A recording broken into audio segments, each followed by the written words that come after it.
is Lori Holbrook. I am the Master Schedule Resource Teacher in the Office of Transition Readiness slash high school office. And so today we're going to talk about some KEES information.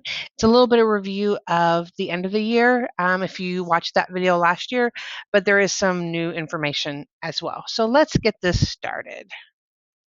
So a couple of things. KEES eligibility and how do students earn scholarship money? So who's eligible? So there are a couple of criteria that students have to meet in order to be eligible.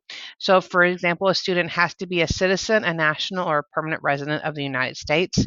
They must be a Kentucky resident and be enrolled in a Kentucky high school for at least 140 school days. Now, the key word is enrolled, not attended. So they could be enrolled in your school 140 days and maybe they only showed up for 40. Technically, they're still eligible because they were enrolled in your school for 140 days. Now, kind of keep in mind as well that you have to make sure that to look, students could have bounced from school to school to school. And so it's a comprehensive total. It's not just Infinite Campus looking at one school, and we'll kind of talk about that here in a little bit as far as what you do with your transfer students and that sort of thing. But let's say you had a student that came to your school from Indiana and they were only at your school for 40 days. They would not be eligible because they have to be at a Kentucky school for 140 days. The other one is not be a convicted felon. There was some talks about getting rid of that in the state legislature, but that did not happen. So again, all of these are regulations from the state legislature. Unfortunately, there are things that we cannot change at this point, and they would have to actually be a new law. And students have to have a yearly GPA of at least 2.5 or higher. So again, U.S. citizens, so that would be anyone that's born in the 50 states or District of Columbia. U.S. nationals are citizens of Puerto Rico, Virgin Islands, Guam, the Northern Mariana Islands, and those that are natives of American Samoa and Swains Island. So again, U.S. permanent citizens, so a non-citizen who is legally permitted to live and work in the United States. So this does not include refugees, persons granted asylum, students with SSNs resulting from DACA, which we'll talk about in a minute, or individuals with non-immigration visas, such as work visas or student visas. So a U.S. permanent resident would have to have a green card, essentially. So your DACA kiddos, these are students who were granted a Social Security number resulting from DACA are not eligible. They probably have a Social Security number or a Social Security card that looks at like the one in the corner that says valid for work only. If their Social Security card says valid for work only, they would not be eligible for KEES at this time. One thing to also kind of keep in mind, we have to ask students very carefully about their citizenship status for a number of reasons, for some legal reasons, and also just for students' comfort. If they're fleeing from other countries or coming from other areas, it's very personal to ask them, are you a citizen, especially in this kind of political climate. So just be sure to handle those questions carefully when you ask students. If you're unsure of guidance, feel free to give me a call. We can kind of work through it. But again, just be very careful on how you're asking your students about their citizenship. So again, students, unfortunately, who are DACA students are not U.S. citizens and they're not permanent residents. So technically, a Social Security card is not acceptable. Why? Because non-citizens and non-nationals can also have these forms of identification. So you really have to be sure that this is Social Security card. If you do use it, does not have the eligible for work only on it. So again, a green card is the best way to show documentation that the student is a citizen of the U.S., a U.S. passport, and a U.S. passport card. And so just a couple other things to kind of keep in mind. If a student has a visa to prove their residency, contact KEA for assistance. And again, I can help you with that as well.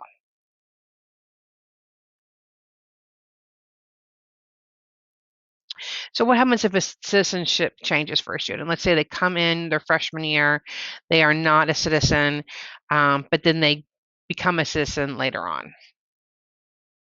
So, for example, like I said, if a citizen status changes during a student's 11th grade year, the student would be eligible to earn KEES for 11th and 12th grade year, provided they meet all other eligibility requirements. Let's say they get their U.S. citizenship status in April of their 11th grade year. They would still be eligible for their full 11th grade year. So they would be able to get money for their 11th and 12th grade year. So here's one of the big things, and this is where scheduling comes in a lot with your KEES. There is a statute that says students have to take 5 courses in an academic year. And here's some regular, if you want to look up the KR and the KRSs, you can definitely do that.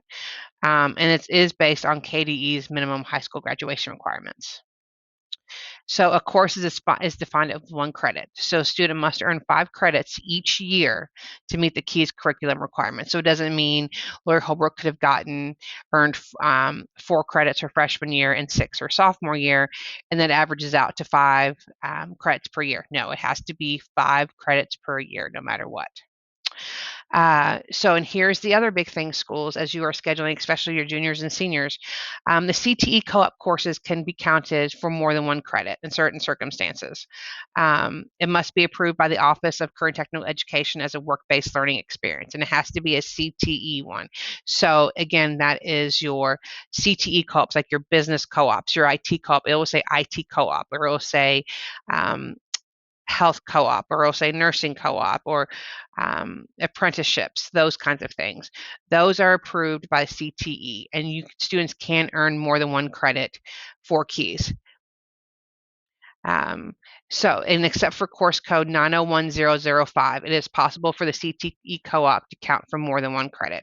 So for example, if you have a student that's scheduled into a course called work-based learning, not the UPS work-based learning, but just work-based learning, no matter how many credits the student may earn 3 or 4 credits from you, KEA is only going to recognize 1. So it's extremely important that you schedule those students properly. So these are the students that, if they're under the state code 901005, again, that's your work-based learning students. Those are your kiddos or your students that are going to work at Target or McDonald's, and it's not tied to a CTE pathway.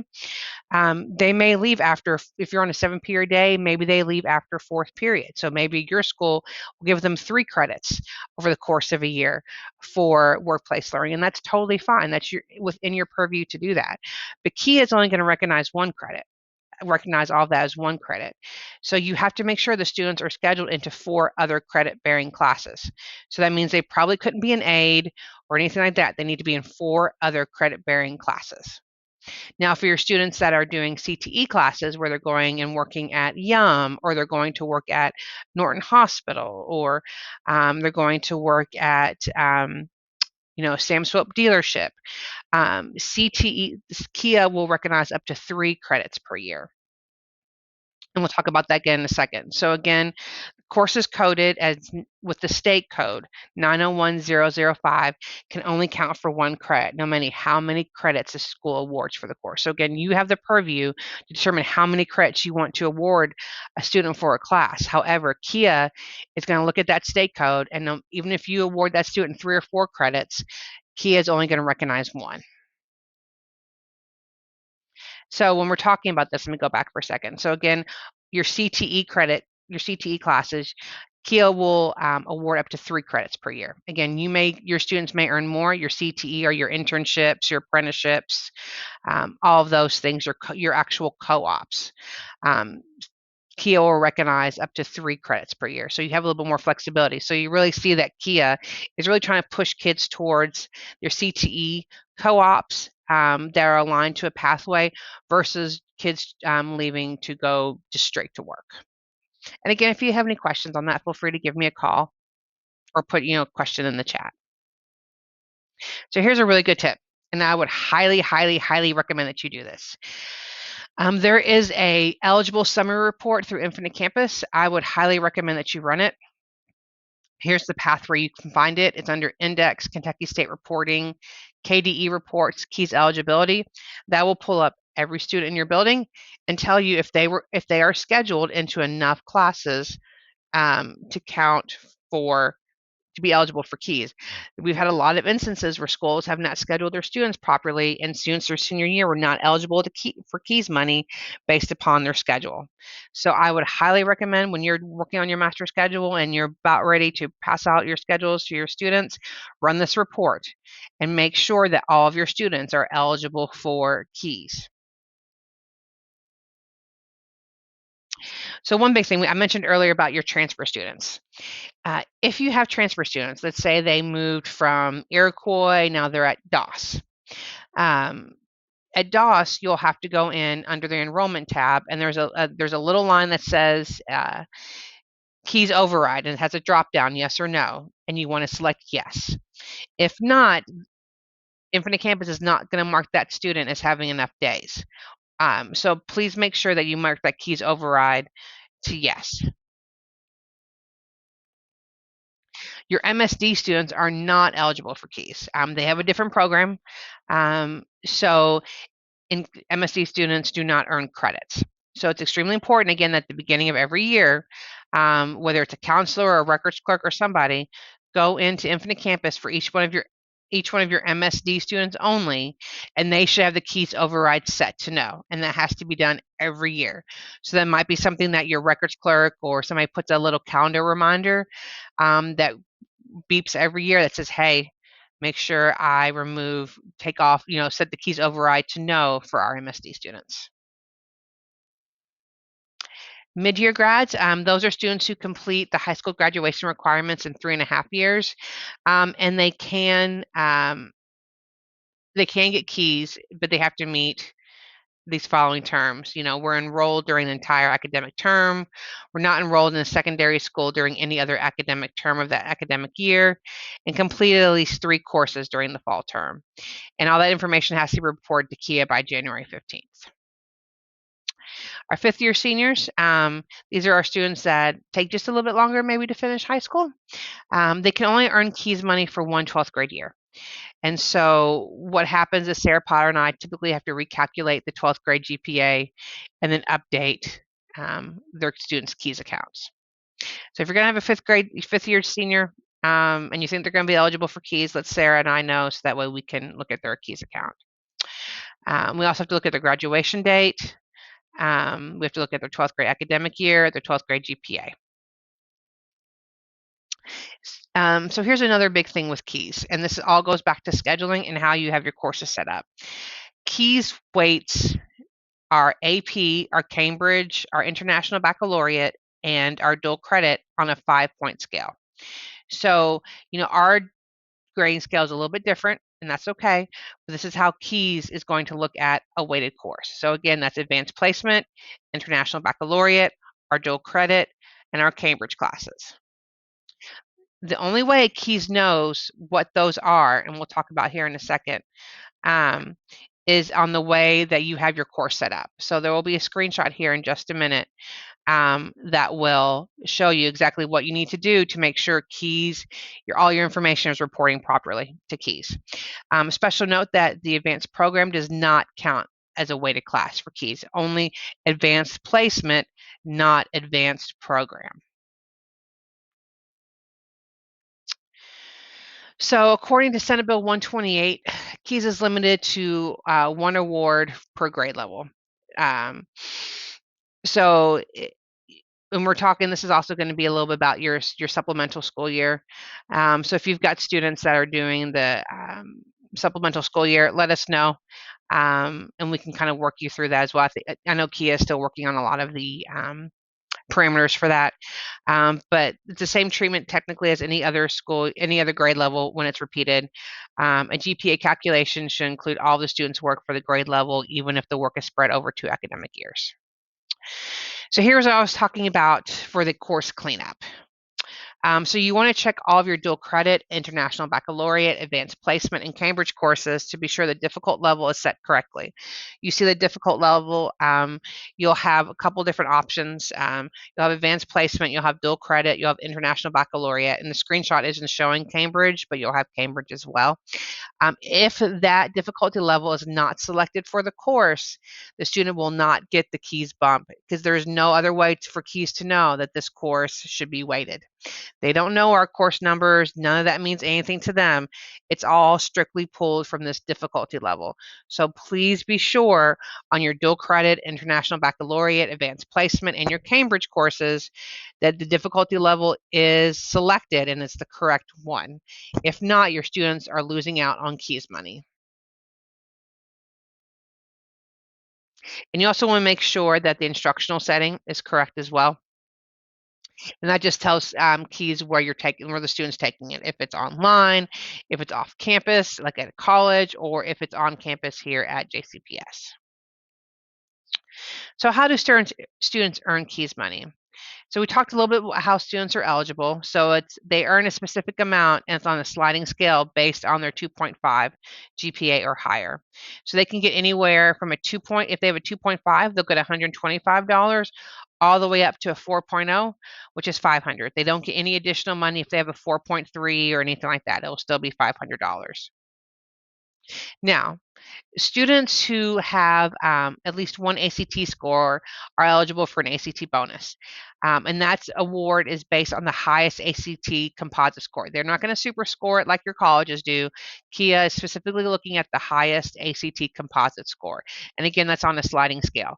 But it can either be a national ACT or the one that's given at the state, at the school for the state accountability model. So again, students, in order to get a bonus, have to have a minimum of a 15 or an 830 on the ACT. And students can get anywhere from $36 extra all the way up to $500 extra. It's a one time. So let's say they get a 36 3 times on their ACT, they only get that $500 once. They don't get it for each time they score high on the ACT. And so the nice part is, the ACT will allow students to retake individual sections of the test. But again, KEES is not going to look at that. They're going to look at the highest composite score earned prior to graduation. So they don't do any super scoring. They don't do anything like that. They're just purely looking at the composite score. Okay, same thing for SAT. SAT scores, they will be converted to an equivalent ACT score to determine the KEES bonus. Only the evidence-based writing and math scores are used for KEES. And KEA will handle the conversion to an ACT equivalent. And if you want to look at that conversion table, if you Google that KAR, you'll be able to find it. And then students can also earn money based on their supplemental exams. So if a student is on free or reduced lunch at any point of any year of one high school, let's say of their high school career, let's say freshman year they qualify for free and reduced lunch, but junior year they don't. Because they qualified one time for free and reduced lunch, they will be eligible for their entire 4 years to get the supplemental exam award. So they must be eligible for free reduced lunch and make qualifying scores. And so they need to make qualifying scores on either the AP test, the International Baccalaureate, and the Cambridge. And again, so students only have to be eligible for the free and reduced lunch program for 1 year of high school. Now, if you're a school where everyone gets free lunch, that's not what they're referring to. They're referring to you actually have to have the documentation. Students have actually applied for free and reduced lunch in order to be eligible. So let's say, so here are the exams and their scores and how much money you can get. There are no limit to the number of supplemental awards a student can earn, which is the exact opposite of the ACT. So for the ACT or SAT, KEES, and this is for any student, will get a one-time bonus. No matter if you're a free reduced lunch or not, they look at your highest composite score.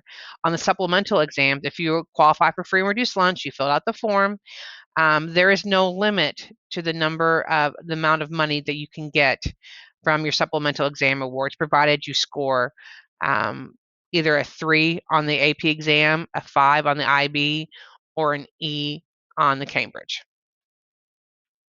So we've seen students walk away, graduate with over $5,000 in KEES money because of their GPA, their AP tests, and their ACT bonus. And schools don't have to do anything. Your AP exam scores are reported directly to KEA, and I believe Cambridge has to be reported by the school. and IB as well. So if you're at Atherton or Fairdale, typically those high schools will report that information straight to KEES. So let's say here's an example of a student that their ninth grade year, they had a 3.5, 10th grade year, they had a 4.0, and so on. And then they also had their highest ACT score was a 26. And then they had an AP bonus. They had 6 exams with scores of 4, so that's another $1,500. So that is $3,600 a student has earned in their 4 years of college. Now, or in 4 years of high school, excuse me. So what happens with KEES is students don't get a check for that. That money kind of goes into the cloud. They get a letter every year showing how much money they've earned.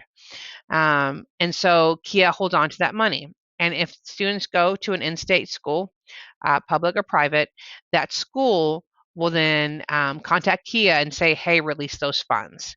That student is eligible for those funds every year for 4 years that they're in high school, or excuse me, in college, provided they have at least a B average, at least a 3.0. So if this student who earned $3,600 maintains at least a B average while in college, they will earn, I'm not a math major, but over $13,000 of free money over the course of their college career, just for making decent grades in high school. So it's a pretty nice deal. So students who attend a non-certified high school are not eligible for KEES, and those are very rare. The private schools that our students come from, like Christian Academy or Trinity or St. X or Presentation, those are all certified high schools, as well as like Louisville Collegiate, Kentucky Country Day, Walden. All of those are certified schools. So very rarely do you find a school that's not certified. If that is an issue, if you're wondering, let me know and I can contact KEES to look it up. Students who go to home or who are homeschool are not eligible for KEES money. So students who graduate from a non-certified school lose any yearly GPA award earned while at a certified school. So, for example, if you have a student that's a senior at your school and they decide in March that they're going to go homeschool, that's great, but you should also let the family know that, hey, if you graduate from homeschool, you lose your KEES money except for your ACT bonus. So maybe that could entice them to stay and finish out the school year with you all. So here's an example. So of a non-certified high school. So let's high school graduate. So let's say ninth and the student goes to a JCPS school for 9th, 10th, and 11th grade. And they also have an ACT bonus. And so coming into the 12th grade year, they have a little over $1,700. And let's say they decide somewhere along the way that they want to do homeschool, which is perfectly their right. But if they do that, they lose their 9th, 10th, and 11th grade money, and all they get is their ACT score. Important to note as well, JCPS eSchool, or now the Pathfinder School, is considered a certified school.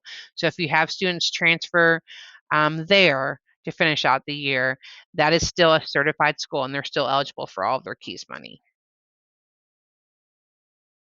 And so the big thing is to make sure, I mentioned having your students that they get a letter sent home every year, every summer, of how much money they've earned for KEES.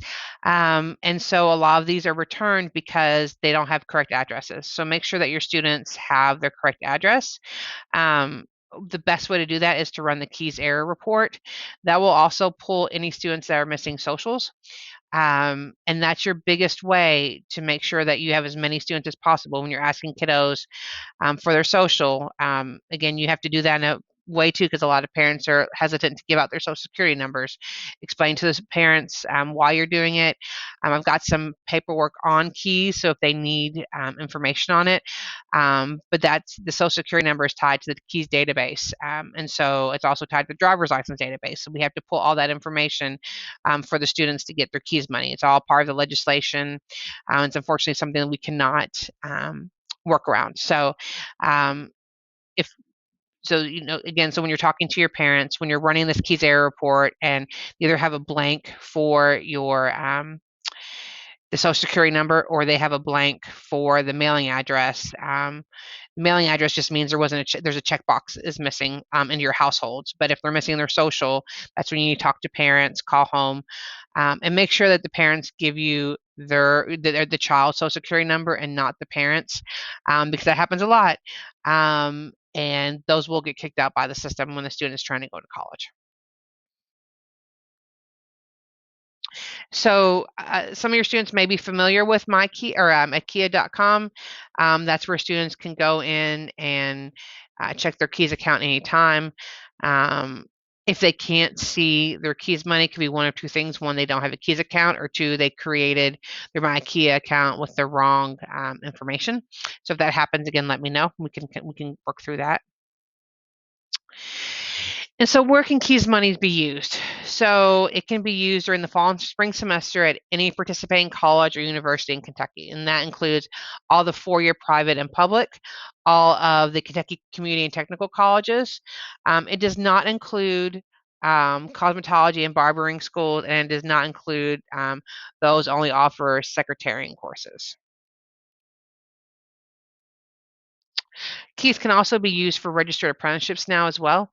And so they can request some of their things to be reimbursed. And that could be their tuition, their books, required tools, uniforms, all of that.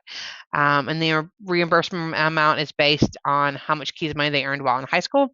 If you have a student that is in a registered apprenticeship when they graduate high school and they want to use their KEES money, they just need to make sure they contact Kia, and Kia can walk them through the process. And again, if you need the contact information, I can totally get that for you.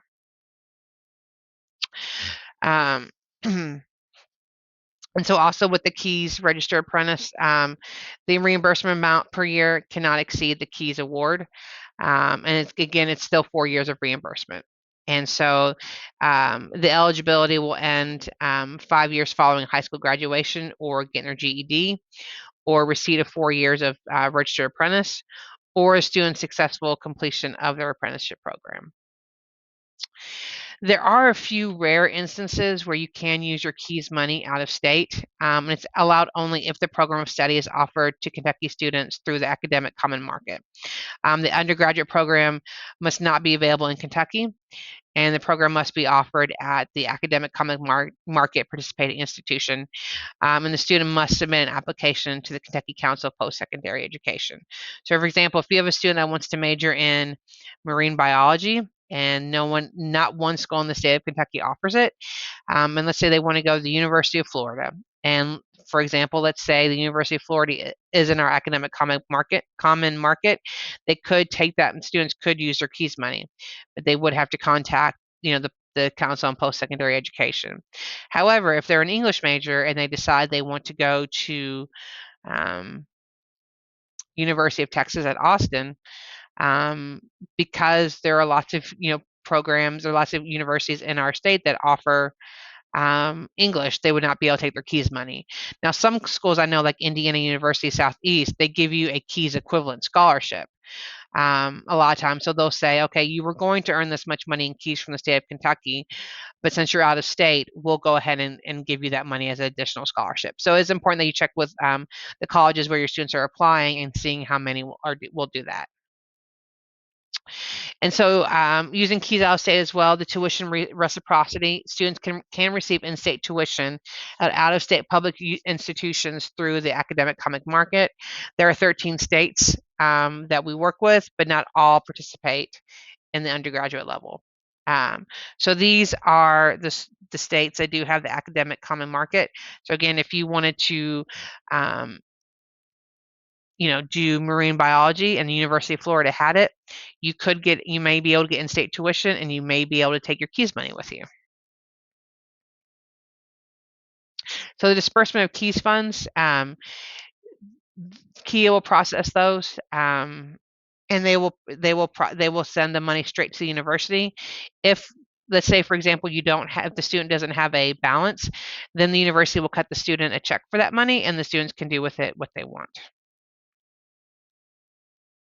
And then the KEES award expiration, so it's very similar to the registered apprenticeship. The student is 5 years past the date of high school graduation. So a lot of people will ask, well, if I don't go to college right away. Is my KEES money still good? Yes, it's good until it's been 5 years since they've graduated. So if they graduate in May 2021, the KEES money is good until May 2026. The student will also run out of KEES money once they've used 8 semesters of the reward for college, or the students completes the requirements to receive their undergraduate degree, and this means their bachelor's degree, not their associate's.